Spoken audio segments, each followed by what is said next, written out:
Graça e paz a todos, né? Eu sou o pastor Gilberto Rebouças e nós estamos para mais um estudo da Palavra de Deus, para começar mais uma série da Palavra de Deus. Hoje é 20 de 2001. E nós vamos começar hoje o estudo das parábolas do reino, no capítulo 13 do Evangelho de Mateus. E como é nosso costume, nós vamos ouvir a nossa companheira, parceira de trabalho, Juliane.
Nós vamos ler a palavra de Deus hoje no capítulo 13 do Evangelho de Mateus e o versículo de número 1. Hoje nós vamos estar dando início a mais um estudo da palavra de Deus no Evangelho de Mateus. Nós falamos sobre o Sermão do Monte e agora vai começar uma outra parte em que o Evangelho das 5, em que o Evangelho de Mateus está dividido. E uma delas contém as parábolas do rei. Então, no Sermão do Monte, Jesus fala sobre o rei e o reino e os súditos do rei. E agora ele vai falar sobre o reino. Todos os judeus esperavam no Antigo Testamento um reino messiânico. O rei Messias. Só que os judeus e os seus intérpretes interpretaram esse reino como um reino estrutural, político, geográfico. Então, esse reino para eles era colocá-los acima das nações. Esse reino era um reino militar. Esse reino era um reino à semelhança do reino davídico e salomônico, onde as fronteiras foram ampliadas, os inimigos conquistados e a paz reinou por algum tempo. E grandes estruturas como o templo, como as casas de Salomão, foram erigidas. Então, nós vamos orar para que Deus nos abençoe, porque sem Deus nada nós somos. Senhor nosso Deus e Pai, nós estamos na Tua presença, pedindo a Tua bênção, a Tua graça, pedindo que estenda sobre nós a Tua mão poderosa, pedindo que nos abençoe, que nos guarde, pedindo que nos ajude, Senhor, a Te servir, a Te adorar, a Te glorificar, a Te bendizer. Pai, se conosco.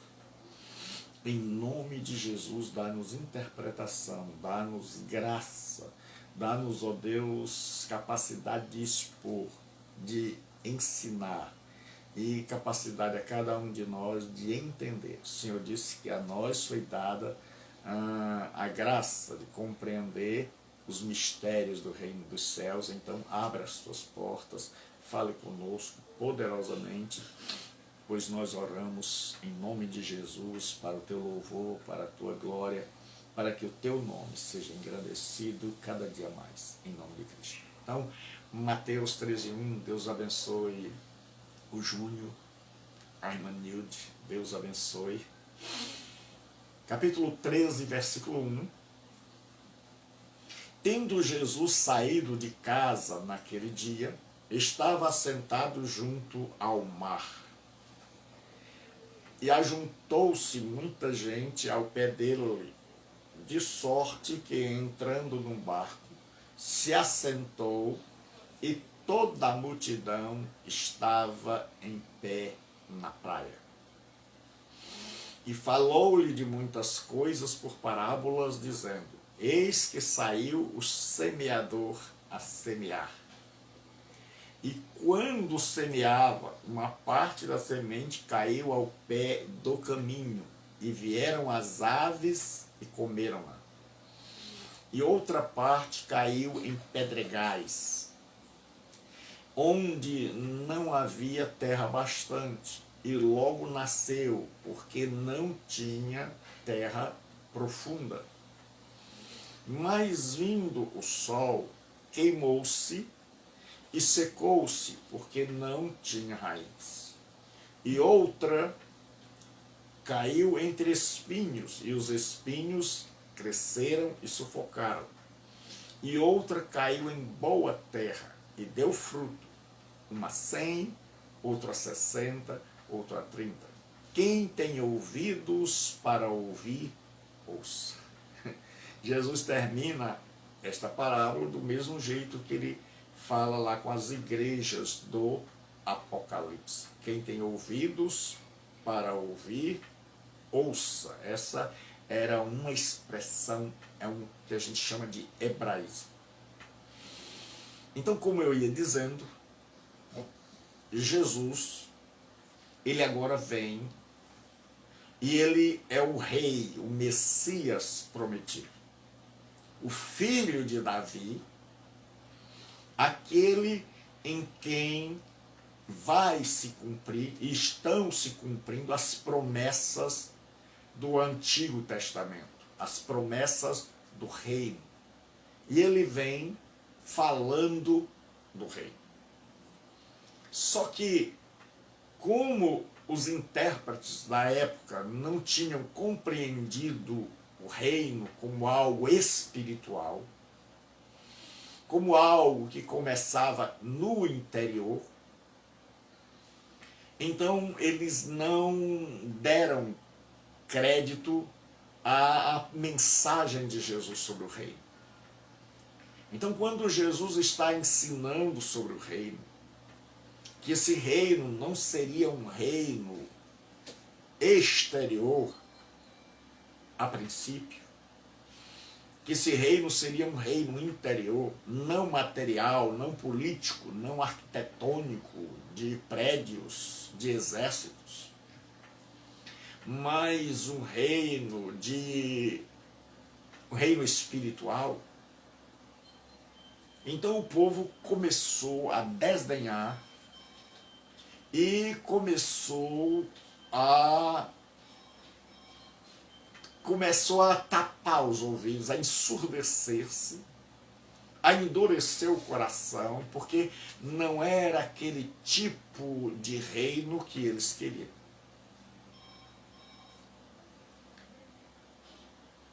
E aí Jesus começa a falar agora de forma que só vai entender quem realmente foi regenerado e pertence ao reino.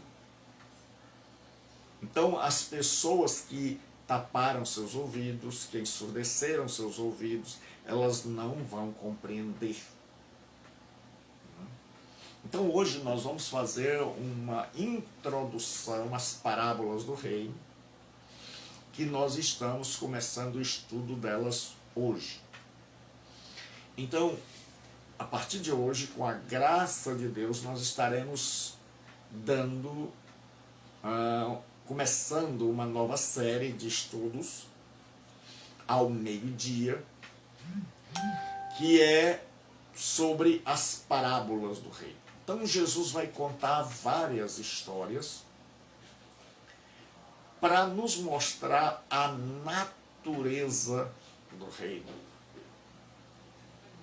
Mas é necessário, antes que a gente entre nas parábolas, que a gente tenha uma introdução. Então, quando Jesus fala de parábolas, certo? Ele está falando para que aqueles que fecharam os olhos,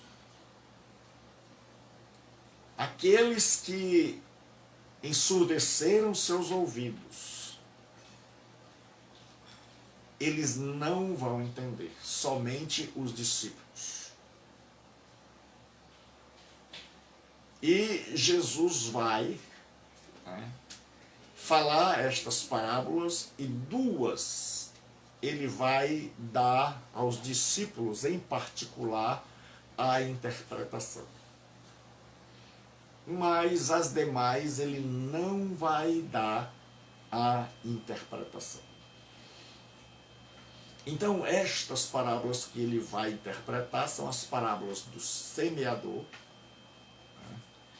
e a parábola do joio. Mas quando você vai ler livros sobre as parábolas, nem sempre os autores colocam como parábola do semeador. Alguns colocam como parábola dos terrenos, dos diferentes tipos de solo. Porque parábola do semeador é algo que o tradutor colocou ali para servir de título. Parábola do joio e do trigo. Então, quando Jesus, em determinado momento do seu ministério,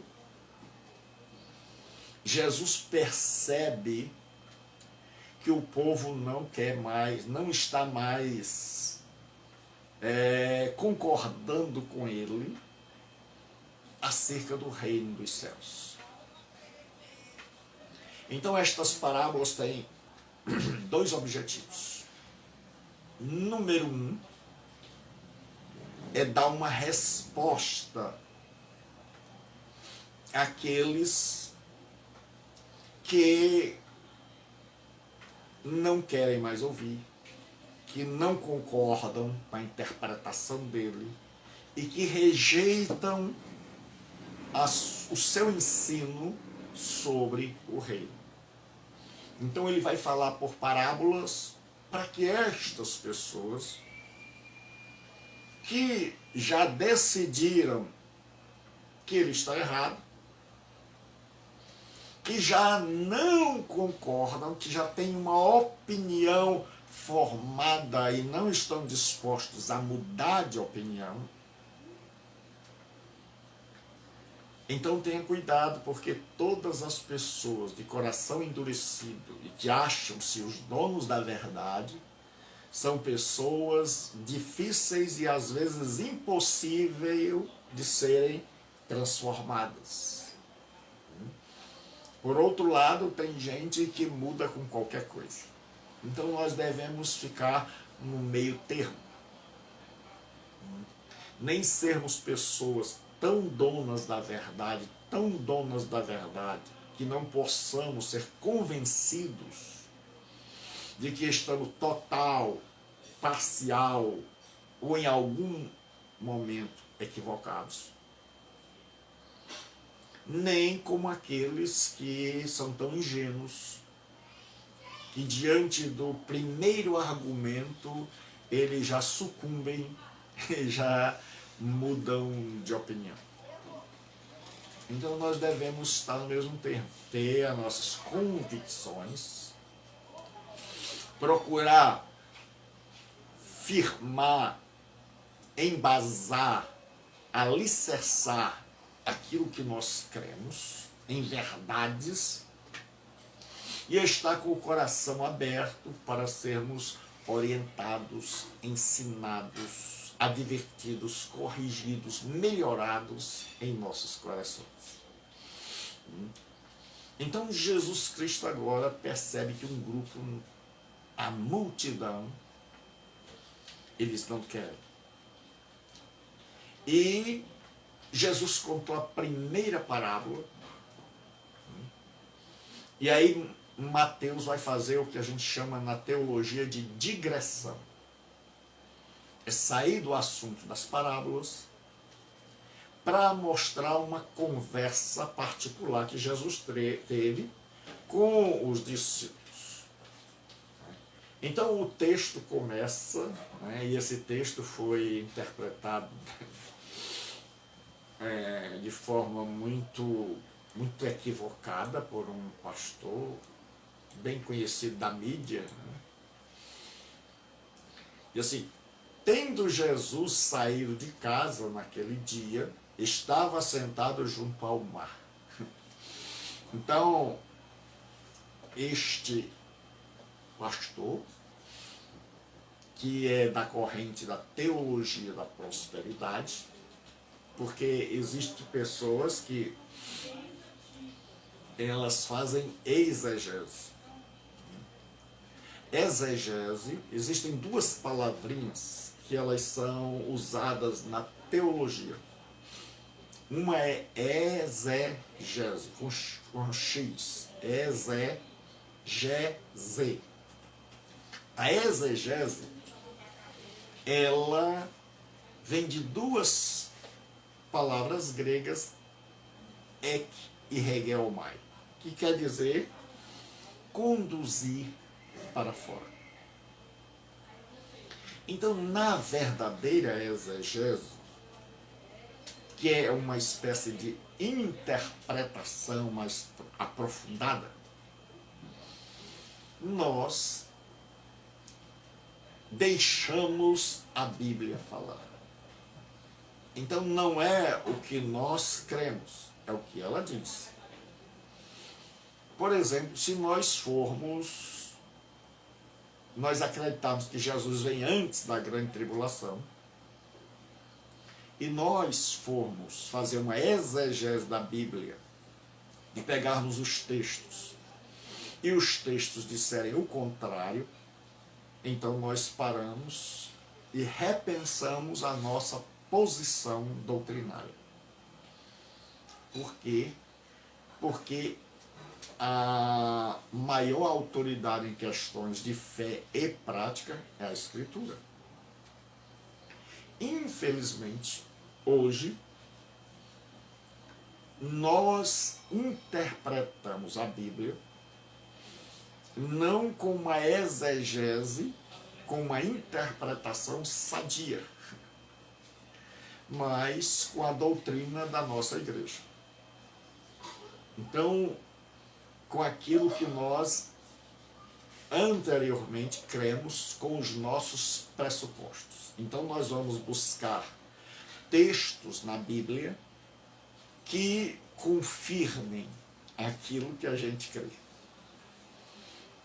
Então, um determinado pastor, que você já deve ter ouvido, falou que Jesus tinha casa na praia, porque ele é seguidor da teologia da prosperidade. Então, quando ele viu esse texto, ele disse, é aqui.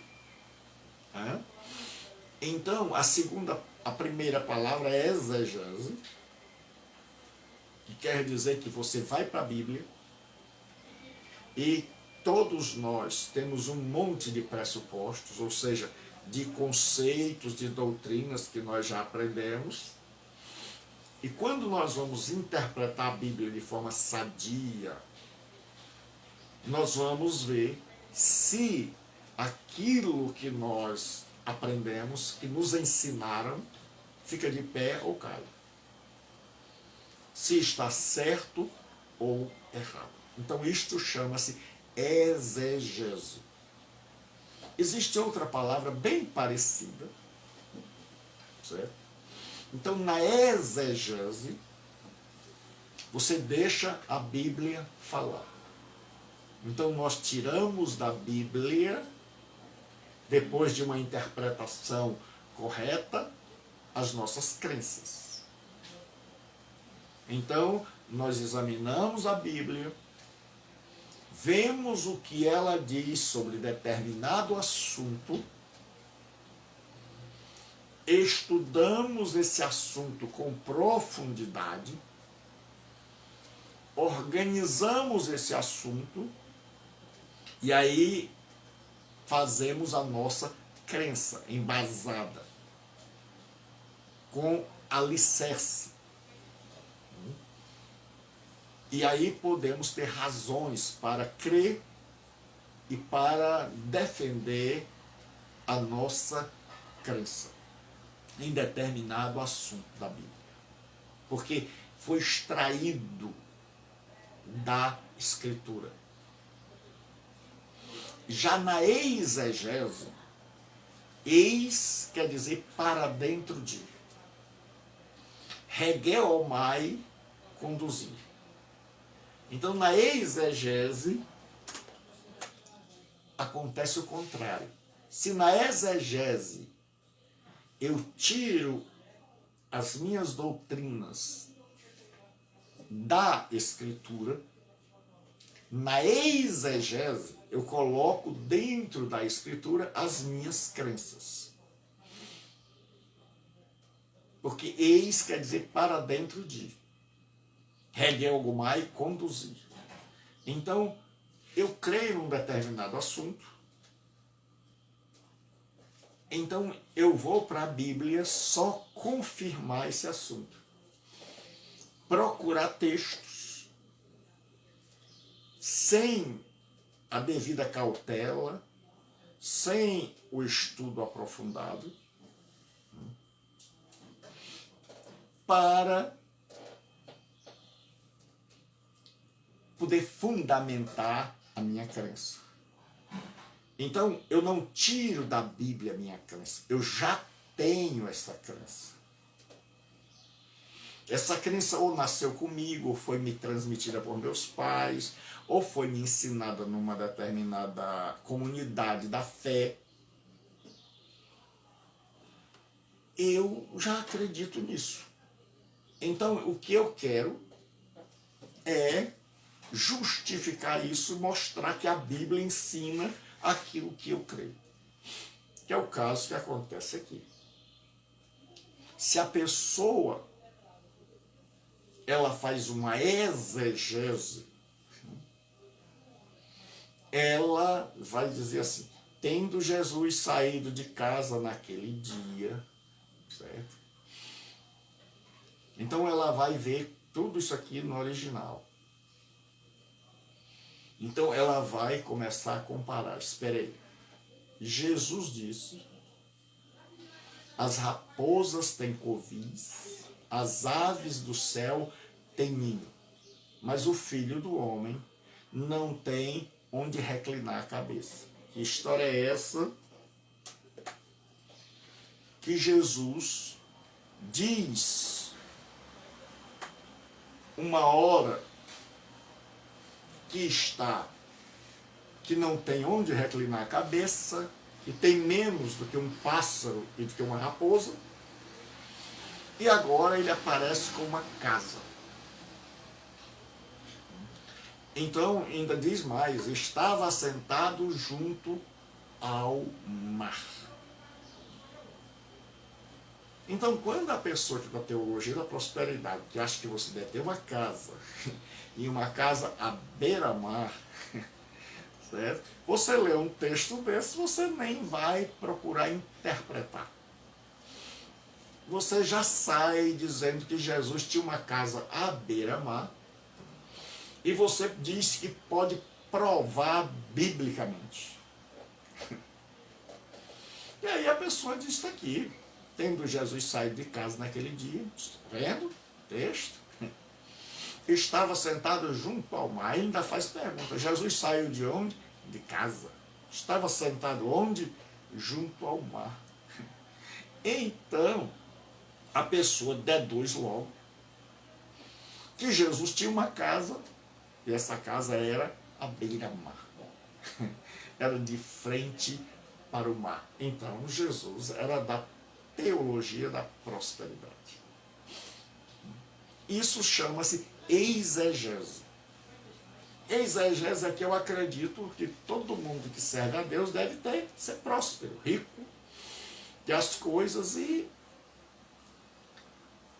eu vou pegar isso aqui e vou dizer: olha, está aqui o exemplo de Jesus. Ele tinha uma casa à beira-mar. Mas a questão é que a gente começa, quando a gente vai fazer uma exegese, a gente não vê apenas um texto. A gente começa a levantar os outros textos e diz assim: espera aí, Jesus disse que ele não tinha casa, e agora aparece uma casa. Jesus estava assentado junto ao mar. Então, em primeiro lugar, o texto não diz que a casa era de Jesus. Diz: tendo Jesus saído de casa naquele dia. Então, quando você começa a juntar as peças, você percebe que Jesus recebia muitos locais onde ele era hospedado, onde as pessoas, principalmente no início do seu ministério, onde não tinha ainda aquela multidão, onde muita gente hospedava Jesus com a maior alegria, mas aquela casa não era dele. Em segundo lugar, diz que ele estava sentado junto ao mar. Não diz que a casa era de frente para o mar. Pode ser que Jesus estivesse perto do mar, pode ser que Jesus tenha andado até o mar e sentou lá porque ele queria meditar. Queria um momento a sós para pensar, para refrescar a cabeça. Então, alguém que lê as coisas por cima e que já lê para tentar justificar seus ensinos equivocados, imagina que Jesus era um ricaço que tinha uma casa à beira-mar e sai por aí alardeando. mas esse não é nosso tema, é exegese.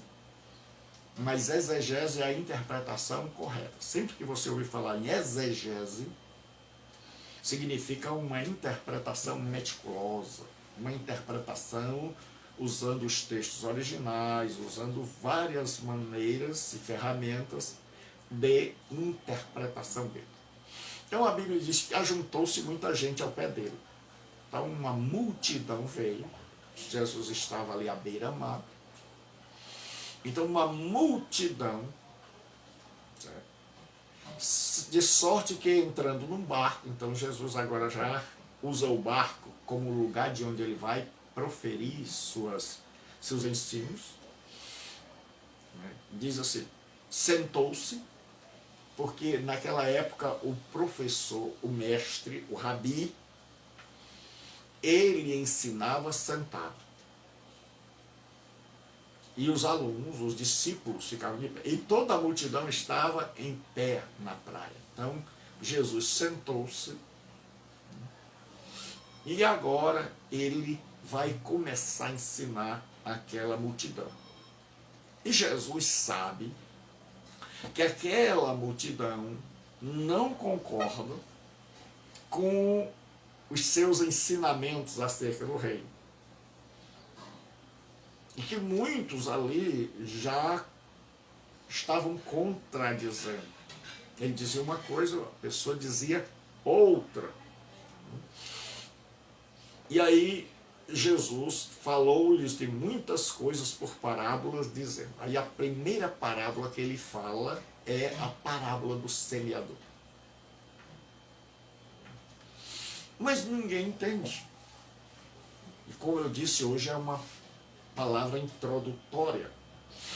Ninguém entende. E aí o que acontece? Você vai para o versículo 10, que é onde termina a parábola, e Mateus vai fazer a digressão da qual eu falei.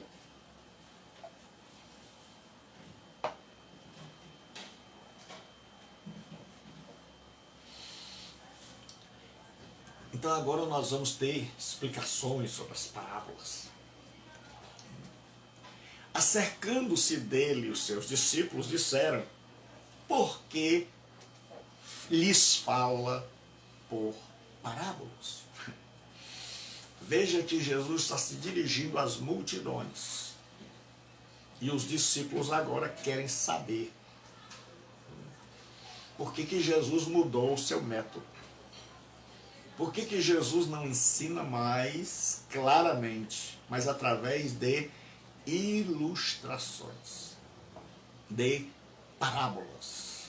E o que são parábolas? Eu vou colocar aqui de uma maneira simples. Parábola é uma história e dentro dessa história contém ensinamentos para a vida prática. Mas eu vou colocar aqui de forma mais técnica. O que é uma parábola, de acordo com Arnold Pilgrim? Afirmam exatamente o que ela significa. Uma parábola é um curto discurso que faz uma comparação. Ela expressa um único pensamento completo. Então, uma parábola é um curto discurso que faz uma comparação.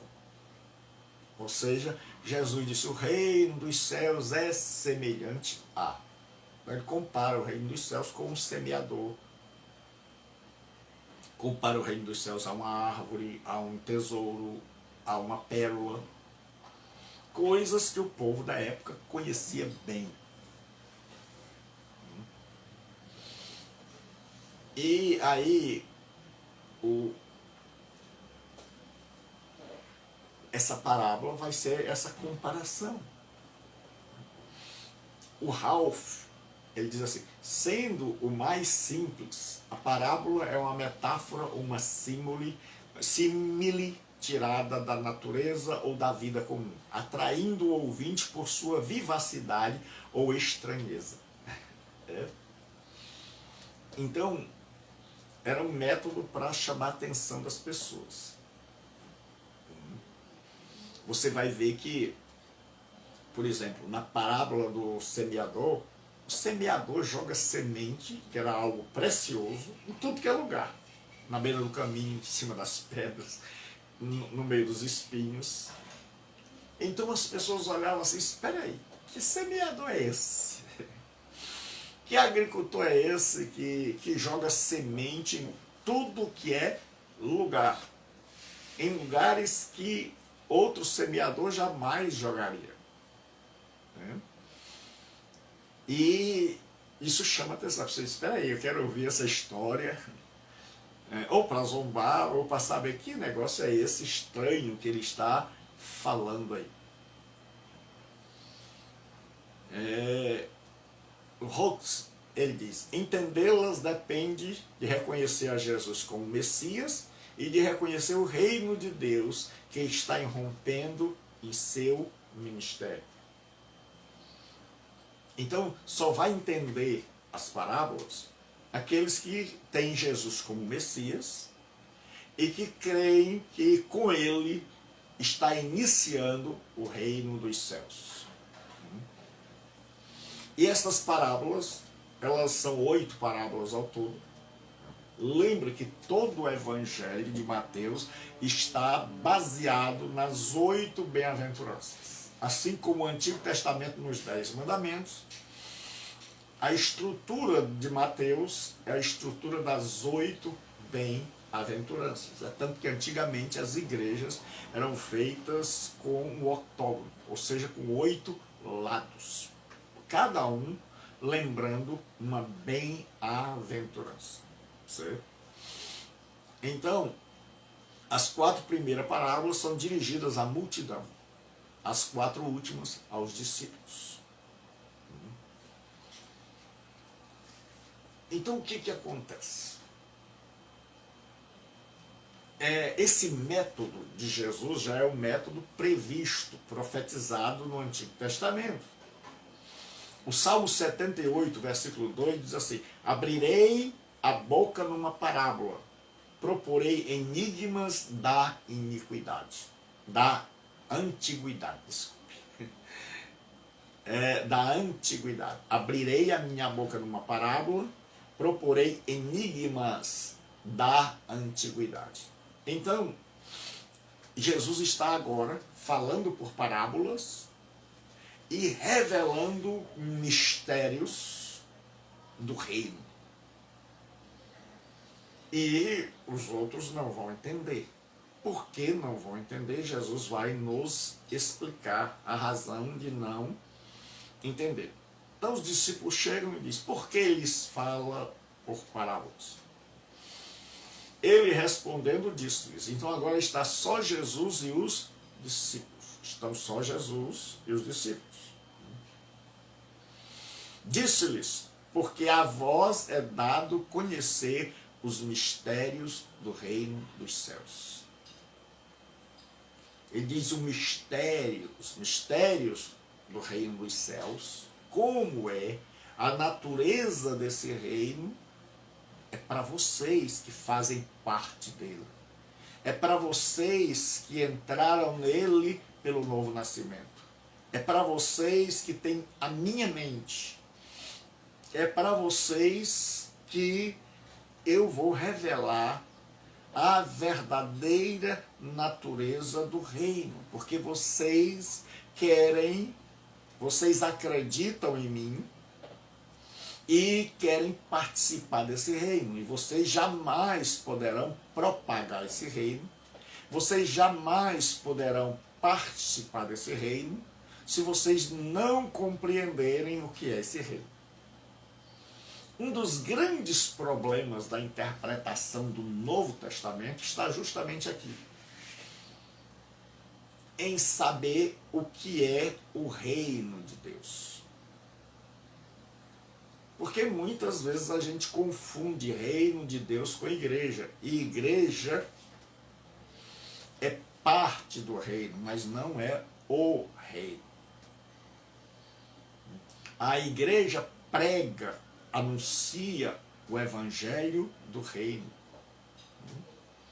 E não existe, como alguns querem fazer, a distinção entre evangelho da graça e evangelho do reino. De jeito nenhum. Isso é um equívoco. É porque as pessoas são dispensacionalistas, então elas já criaram a sua interpretação e agora a Bíblia que se adequa ao que eles creem. Porque assim, nós seres humanos somos tão ruins que a gente estabelece o que a Bíblia deve dizer e aí a gente vai para a Bíblia não com atitude obediente, servil, humilde, para aprender. Mas a gente acha que já sabe. E aí a nossa postura diante da Bíblia é encontrar os textos que legitimem, que referendem, que validem o nosso pensamento, a nossa visão da vida. Então, os teólogos dispensacionalistas, eles disseram o seguinte: Deus repartiu a história da salvação em 7 pedaços, 7 departamentos. E nesses 7 departamentos tem aí o milênio. E a dispensação do milênio, que é a última prova. É o homem sendo testado, segundo eles, sob a melhor, debaixo da melhor, do melhor momento da história. E o diabo preso, e que o homem vai mostrar que o problema não é o diabo. É o diabo dos homens que não querem obedecer a Deus, que tem uma natureza inclinada para o mal. Porque o diabo está preso e Jesus está governando, mesmo assim o povo se rebela.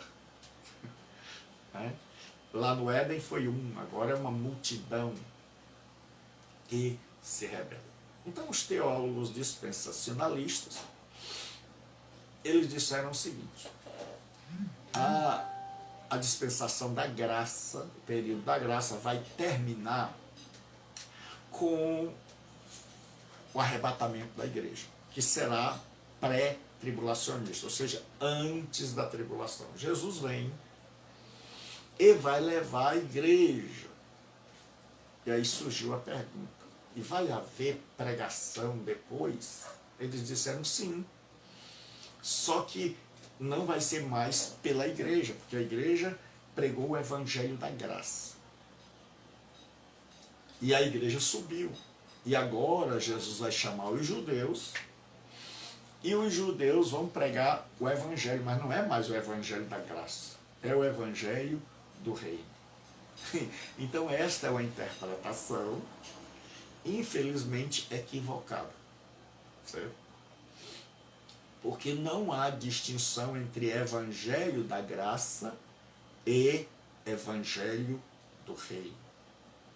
O evangelho é o anúncio da boa nova, da vinda do rei e do seu rei, e do convite a nós para, lembre das parábolas lá, o rei celebrou as bodas do seu filho e mandou seus servos convidar, e as pessoas não quiseram vir, e ele mandou convidar todos os outros pelas esquinas, pelos valados, para que a sua casa estivesse cheia. Então a mensagem do evangelho é esse convite para que as pessoas saiam do reino das trevas para o reino da luz.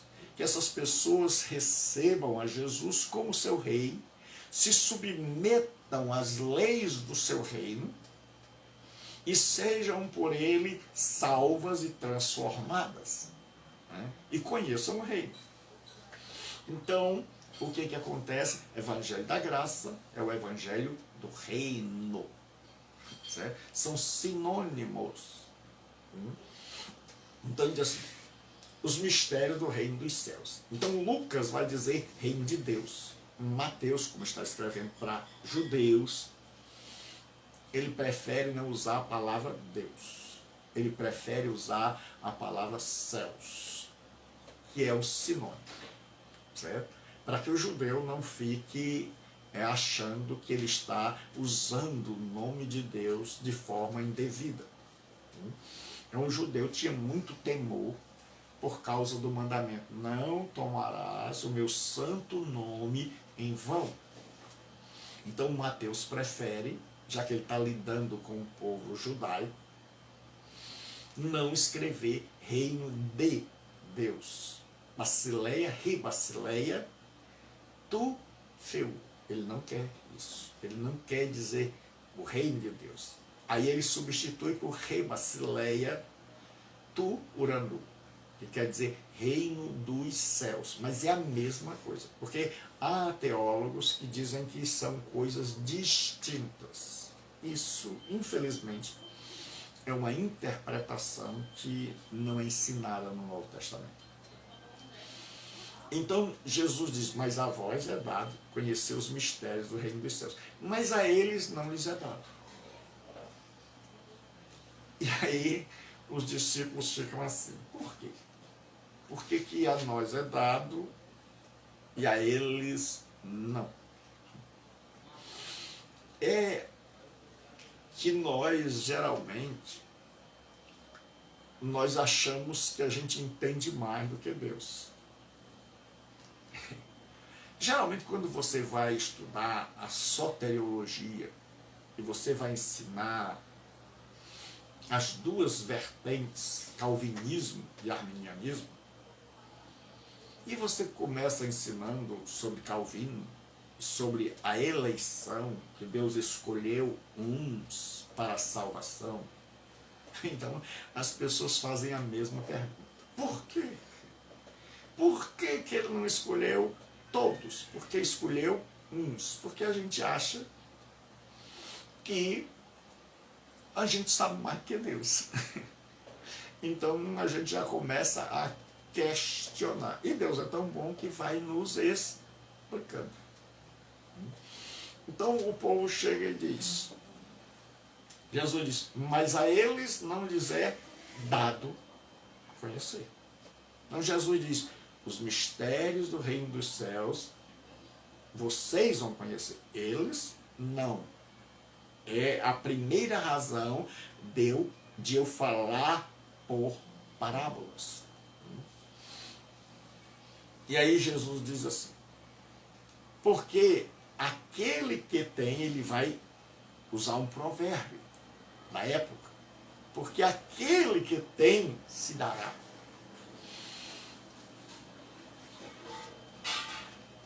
E terá em abundância. Mas aquele que não tem, até o que tem, lhe será tirado. Então isso é um provérbio. Jesus está dizendo: aquele que tem se dará e terá em abundância. Era um provérbio muito comum nos dias de Jesus. E Jesus diz o seguinte: vocês já têm, já estão no reino. Então, se vocês já começaram, se vocês já creram, a tendência é que cada dia os olhos de vocês vão se abrindo mais e mais e vocês tenham a abundância do reino. E vocês compreendam o reino, entendam o reino, amadureçam no reino, cresçam no reino. Então, quem tem, será dado. Então, vocês já têm fé. Vocês já começaram a compreender. Então, a tendência é que vocês tenham em abundância. Então, lembre-se de uma coisa. Se Deus chamou você, se você já compreendeu que o reino de Deus não é comida nem bebida, mas é interior, é alegria, gozo e paz no Espírito Santo, que esse reino tem seu início, sua origem, quando nós somos regenerados. em que esse reino se desenvolve dentro de nós e que nós nos submetemos a um Senhor, que agora nossa relação com Deus é uma relação de servo, certo? Jesus diz, a quem tem, será dado. Ou seja, vocês, eu vou ensinar mais e mais sobre o reino. E vocês vão ter abundância de conhecimento sobre a real natureza do reino. E ele diz, mas, conjunção adversativa, quer dizer, contrário de vocês, aquele que não tem, aquela multidão que não tinha fé, que não concordava, que queria um reino político, estrutural, ou seja, de paredes, de exércitos. Eles não tinham aprendido como nós. Lá nos dias do retorno da Babilônia, com Zorobabel, Zorobabel está imaginando que ele vai reconstruir a cidade, construir o templo. Se ele tivesse poder financeiro para contratar trabalhadores, se ele tivesse um exército para proteger, então se ele tivesse a força de um exército e o poder do dinheiro, ele faria a obra com mais facilidade.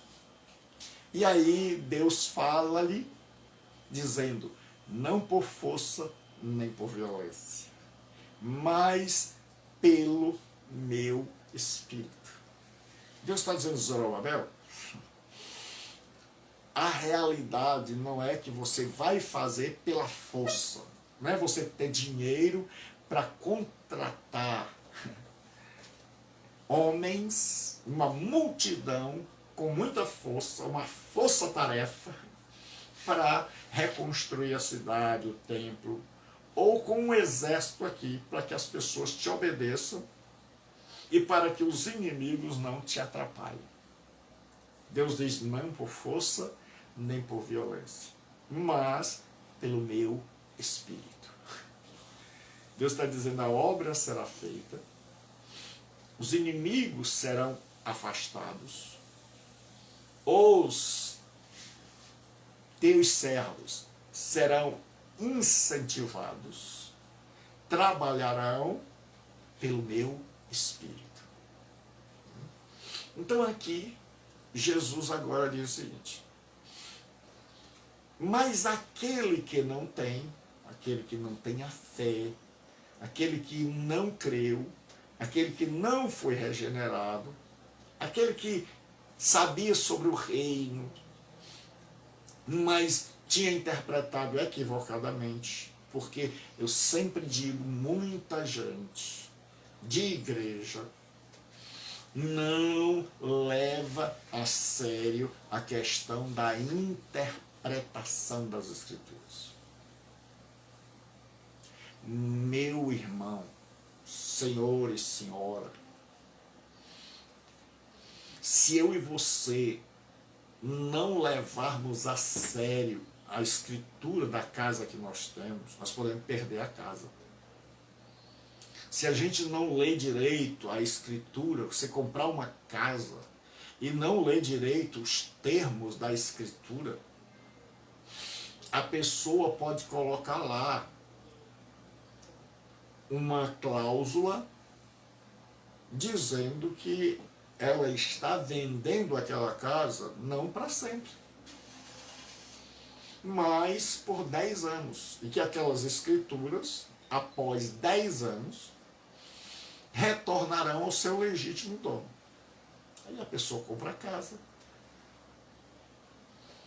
E quem entende de direito vai saber fazer uma cláusula bem mais rebuscada do que o que eu falei aqui. Então a pessoa comprou a casa, mas ela não leu, E aí, como o tempo passa depressa, 10 anos depois o homem diz, eu quero que você saia da casa. Que negócio é esse? Eu tenho aqui a escritura. O homem vai dizer, mas o senhor não leu, tem um parágrafo aí que diz que depois de 10 anos, que o senhor não comprou a casa para sempre. Eu não tenho culpa se o senhor não leu. Então, quando você compra uma TV, um aparelho, vem também um manual. E esse manual é para nos ensinar como é que a gente vai montar, como é que a gente vai ligar, como é que a gente vai organizar. E se a gente errar, não tem como. Se a gente não seguir o manual, não pode nem ir para assistência técnica. Perdeu o aparelho, ele queimou. E aí, se consertar, se ainda tiver conserto, a pessoa tem que pagar, porque ela não seguiu a norma. Se você está numa sociedade, você tem que conhecer a Constituição. A maior autoridade numa sociedade é a Constituição. Por exemplo, nós temos 3 poderes. O grande equívoco, né, é que muita gente pensa que quem manda é o executivo, é o presidente da República. E aí tem muita gente muito preocupada com o presidente. Mas nós temos 3 poderes. O legislativo, que vai desde os vereadores, passando pelos deputados estaduais e federais, até o Senado. Este é o poder legislativo. Então estes têm poder para criar novas leis. Estes têm poder para mudar as leis já existentes. Então estes é que a gente precisa ter muito cuidado ao votar. Porque estes, o poder legislativo é que legisla. Então estes são aqueles que vão criar as leis. Então eles vão, tem lá toda a lei, né, na Constituição, mas o poder legislativo tem condição de mudar a Constituição em alguns pontos, de criar leis boas ou más. Então, se você tem preocupação política, você deve se preocupar com o poder legislativo, porque são eles que vão criar as leis, que vão regulamentar a vida no país. Então são eles que vão poder criar a lei do aborto ou do não aborto, da liberação ou não do uso de droga, da ideologia de gênero ou não. Então é o poder legislativo que vai desde o vereador até o senador, que cria leis. Que cria leis. Então este povo é que a gente deve ter uma cautela muito grande ao votar. Por quê? Porque este povo é que vai estabelecer as leis. E o poder judiciário? O poder judiciário vai julgar, mas vai julgar de acordo com essas leis que foram feitas pelos senadores, pelos deputados e pelos vereadores. Então o juiz, ele não vai inventar lei. Quem cria a lei é o poder legislativo. O poder judiciário julga, mas julga baseado na lei. Então, quem vai fazer as leis poder legislativo. O poder judiciário vai, e nós vamos viver conforme essas leis. E o poder executivo? Ele executa o que está na Constituição. Então, se o poder legislativo diz que 50% da verba do produto interno bruto, que é o PIB, vai obrigatoriamente para a saúde, então o executivo tem obrigação de pegar 50% e dar para a saúde. Então o executivo só vai fazer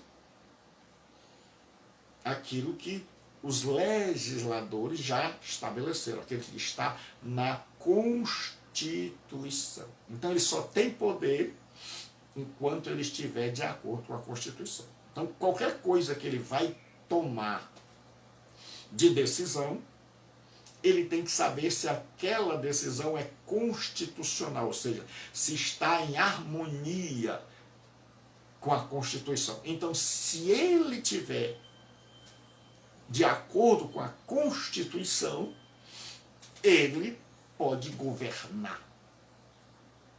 Mas ele sabe que ele tem limites.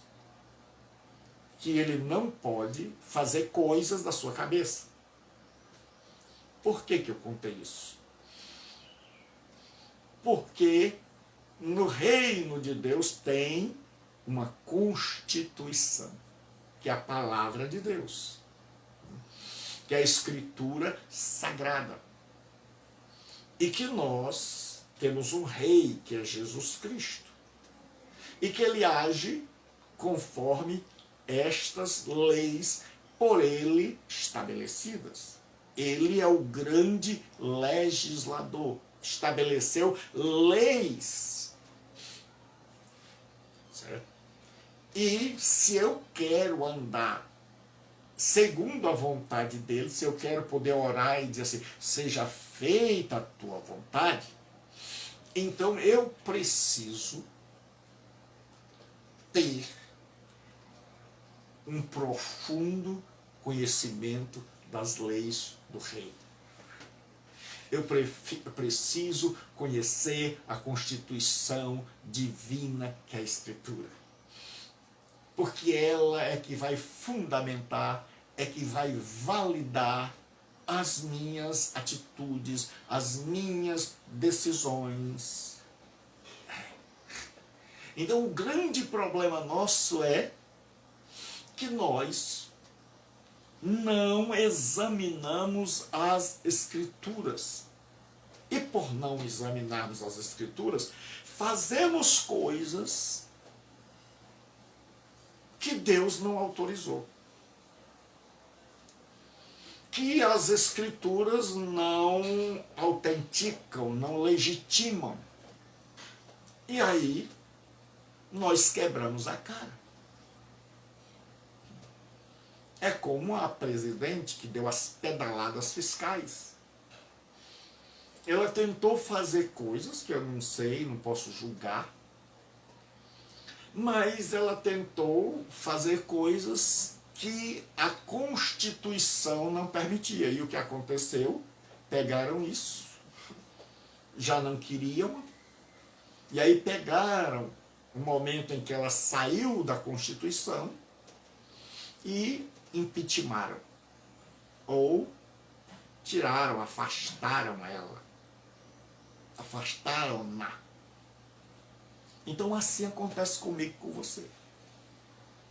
Enquanto eu e você estamos em harmonia com a Escritura, enquanto eu e você estamos andando e trilhando dentro da Escritura, nós temos a autoridade. No momento em que eu e você interpretamos a Escritura ao nosso bel prazer, mesmo que tenha a melhor das intenções, nós já não temos mais a autoridade.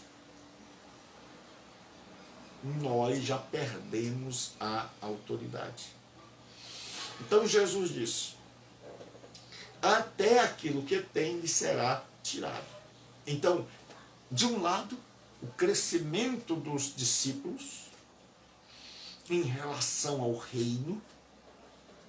Então os discípulos começaram, estão engatinhando, e eles vão ficar de pé, e eles vão andar, e eles vão correr, e eles vão amadurecer. Jesus diz, enquanto isso, os outros vão se tornar cada vez mais ignorantes, porque até o que eles têm, até o que lhes foi revelado no Antigo Testamento, que eles interpretaram equivocadamente, isso lhes será tirado. Então, eu quero terminar a meditação de hoje com esse texto que eu acho extremamente positivo. É que quem tem será dado. Certo? Então, se você já tem vontade de estudar, você vai aprender mais. Se você já tem fé em Jesus Cristo, você vai ter mais. Se você tem interesse em fazer a obra de Deus, você vai fazer mais. Agora, se você não tem, se você é alguém que está a passeio, se você é alguém que não se engaja, se você é alguém que se contenta com a superficialidade, e Jesus diz, até o que você tem, até esse pouco que tem, lhe será tirado. Por quê? Quando você tem, qual é a tendência? É você investir para ter mais. Quando você gasta sem receber, a tendência é aquilo que você tem se acabar. Então Jesus diz, olha, quem tem conhecimento do reino vai crescer, vai melhorar, vai ampliar, vai compreender, vai pregar, vai entender a vida e vai ser uma bênção. Quem não tem, não vai enxergar nada. Não vai querer aprender nada. E até esse pouco de revelação que eles tinham vai sumir. Então, se você é um cristão, se você é um servo de Deus, e você não estuda, não busca a Deus, não ora, não lê as Escrituras, se você não procura multiplicar aquilo que você tem, quando você tem esse desejo, eu quero conhecer a Deus, eu quero amar a Deus, eu quero servir a Deus, Jesus diz, você terá e terá em abundância. Então, a tendência é que isso vai crescendo, crescendo, crescendo, você vai conhecendo os mistérios do reino de Deus, você vai se submetendo ao senhorio de Jesus Cristo, você vai criando um espírito de servo, e cada dia você vai enxergando mais. Então não é algo mágico, é um processo. Enquanto que aquele que não tem, até aquele pouco que ele tem, lhe será tirado.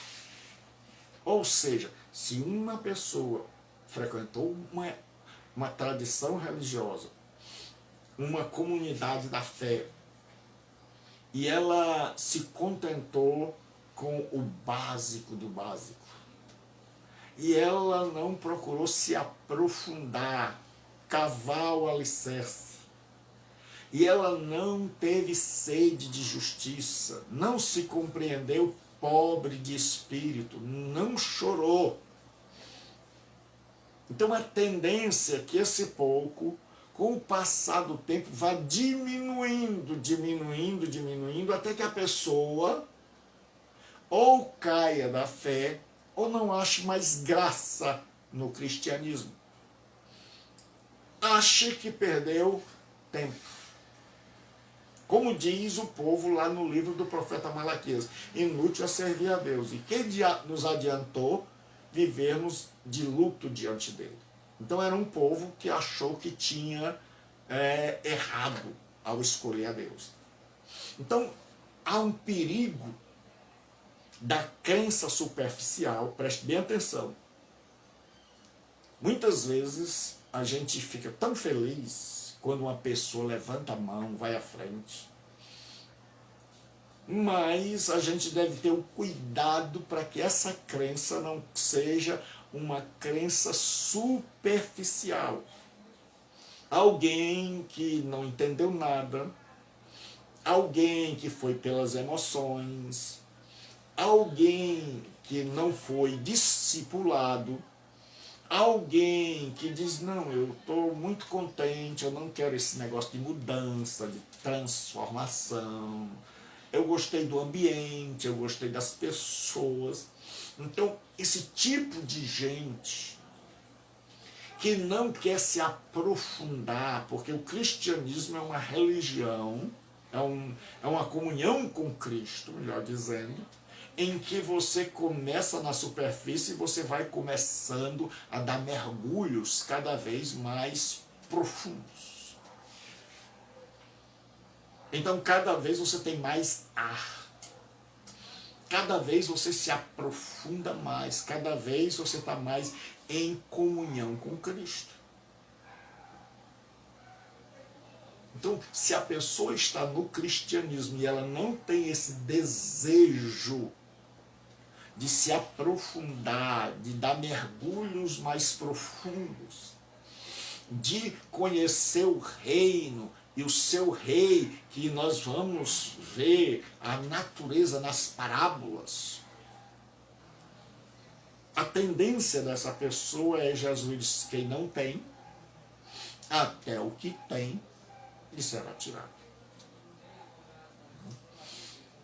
Então a tendência é que essa pessoa, pela superficialidade, a primeira crítica que fizerem à Bíblia, ela diz, é verdade. Sabe? A semente de mostarda não é a menor semente. Então qualquer coisa suficiente, e ela vai perdendo a graça. Aquilo que começou bonito, aquilo que começou chorando, aquilo que começou com uma descarga emocional imensa, que a pessoa foi aos prantos, mas a pessoa não alicerçou sua casa. Diante da primeira tempestade, ela vai embora. Ela vai desanimando. Nós temos tanta gente frequentando comunidades da fé que estão desanimando, que estão, no linguajar evangeliquez, esfriando, que estão, no linguajar de Jesus, mornos. Pessoas que não têm mais o fervor espiritual. Por quê? Porque ficaram na superfície. Porque não quiseram compreender o rei e as leis do seu rei. E porque não compreendem, não se entusiasmam mais. E porque não compreendem, acham que já andaram a estrada toda. Acham que deixaram de beber, deixaram de fumar. Então a compreensão deles é curta, o passo é curto, a visão é curta, então eles acham que já chegou no fim do caminho. Então eu já cheguei no fim do caminho, não vi muita coisa interessante. Então quando você chega ao fim do caminho e não se percebe muita coisa interessante, há um desestímulo, há um esfriamento, há uma quebra na empolgação e um arrefecimento do entusiasmo.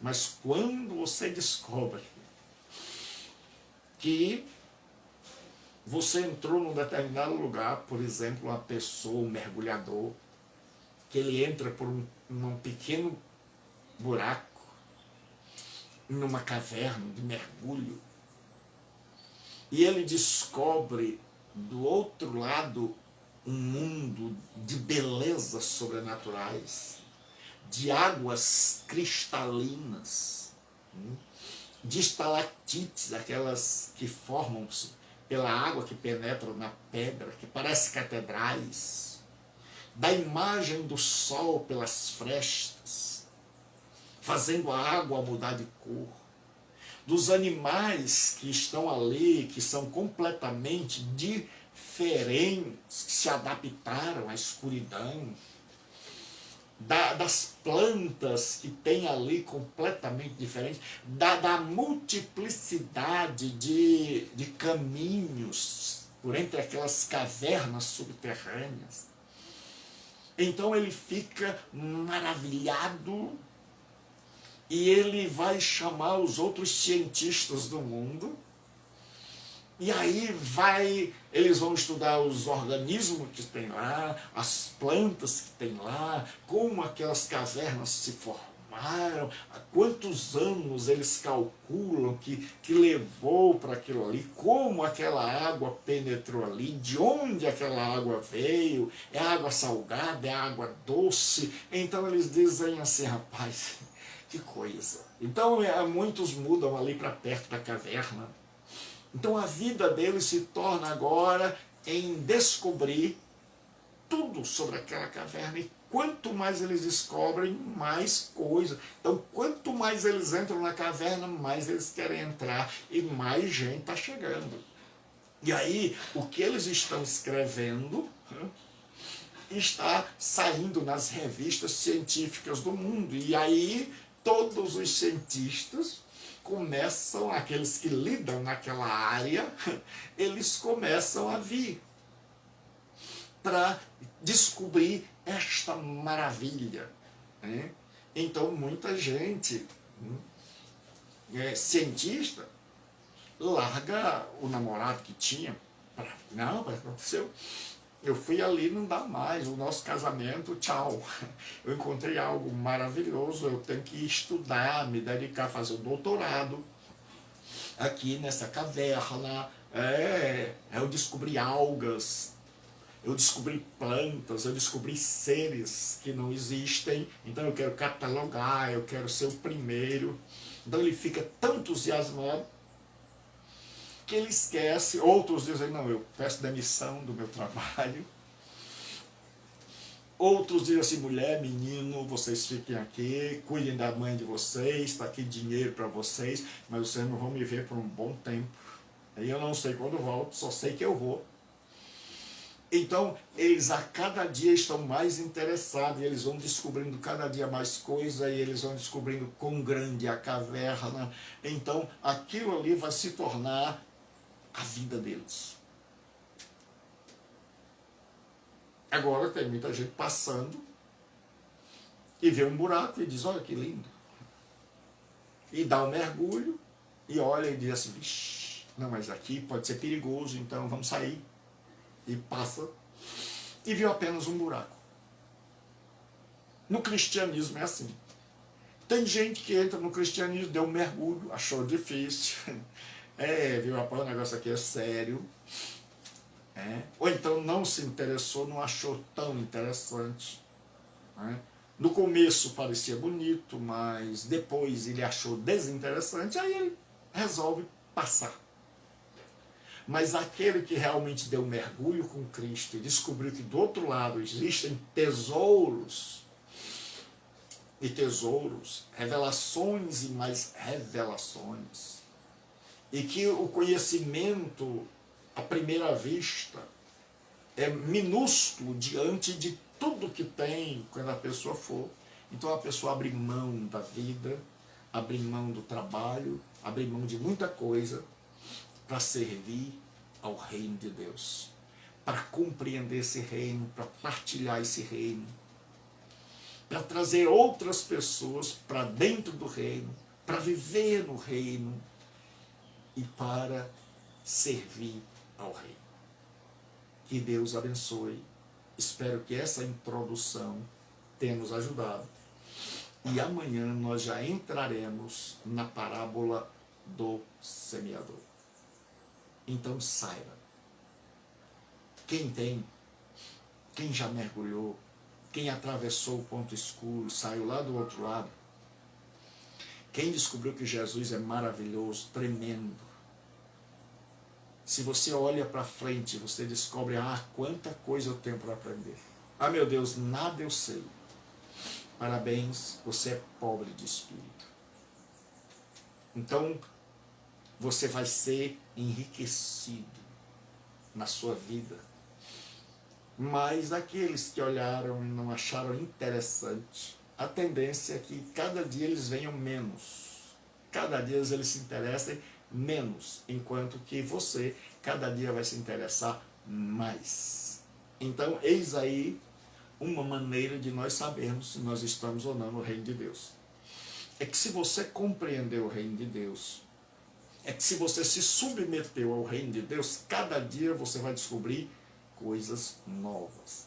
Cada dia você quer mais de Cristo. Cada dia você se aproxima mais de Cristo. Cada dia você vai estar mais entusiasmado com Cristo. Se você é um mero religioso, então a coisa não está muito boa, então o mundo todo está ruim, então a vida está cinzenta, então a vida perdeu a graça, então você está doido para ir para o mundo, mas tem medo de ir para o inferno. Por quê? Porque na verdade você não compreendeu nada. E Jesus diz: quem tem, terá em abundância. Quem não tem, até o que ele pensava que tinha, será tirado. Então eu espero que você seja daqueles que tem e que terá em abundância. E se você não é cristão e está me ouvindo, Jesus Cristo quer revelar-se a você. Quer revelar-se em primeiro lugar como seu Salvador, como aquele que morreu na cruz em seu lugar e que pode perdoar todos os seus pecados, zerar sua vida e alinhar sua conduta com Deus. E depois ensiná-lo, dar a você as orientações de como viver a vida nova agora. E ele te convida a largar o reino das trevas, a sair do domínio do diabo e a entrar no reino da luz, no reino do Filho do seu amor. Hoje você tem um convite para aceitar Jesus como seu rei, seu salvador e submeter-se a ele. Então, onde você estiver, diga: Jesus, eu creio no teu reino. Eu creio que esse reino começa aqui. E eu te convido a entrar no meu coração e reinar na minha vida. E te peço que me dês, para que eu tenha em abundância. Para que eu possa conhecer a tua vontade. E uma vez conhecendo, que eu possa colocá-la em prática. E você que está desviado, você que acha que o cristianismo é sem graça, você que a fé está quase indo embora, porque você nunca compreendeu de verdade, porque você nunca entendeu o reino de Deus de verdade, porque o que ensinaram a você sobre o reino de Deus estava completamente equivocado. Hoje Jesus te chama para o reino. Hoje você que é religioso pode ser súdito do reino e dizer: Jesus, eu quero te compreender, eu quero compreender as leis do reino e não me interessa as leis que fizeram para mim. Eu quero andar segundo as tuas leis e eu quero descobrir este reino que fascina, esse reino que alegra, esse reino que dá razão à minha vida. Então, quando você descobre que você está dentro desse reino e que Jesus governa a sua vida e que você tomou o espírito de servo, esse princípio de servidão, de você estar ali para servir, para abençoar, para ser canal de bênção. Você não está no mundo para ser o umbigo do mundo. Você não está no mundo para que todas as pessoas girem em torno de você, gravitem em torno de você. Mas você está no mundo para ser um instrumento de bênção. Você está no mundo para servir ao rei. Jesus é seu rei e você é servo dele. Então você tem uma cultura não mais de amo, mas uma cultura de servo. E você diz: eis-me aqui. Eis-me aqui. E aí Jesus diz aos que estão à sua direita: bem-aventurar, vinde benditos de meu Pai. Recebei por herança o reino está preparado para vós antes da fundação do mundo. Então, esse reino começa aqui. E esse reino vai crescendo. Quem tem, dar-se-lhe-á mais. Então, se você crê em Jesus, se você busca Jesus, a cada dia você vai sendo enriquecido no caráter, no conhecimento, na vontade de Deus, no poder de fazer, na graça de transmitir o reino. Que Deus abençoe.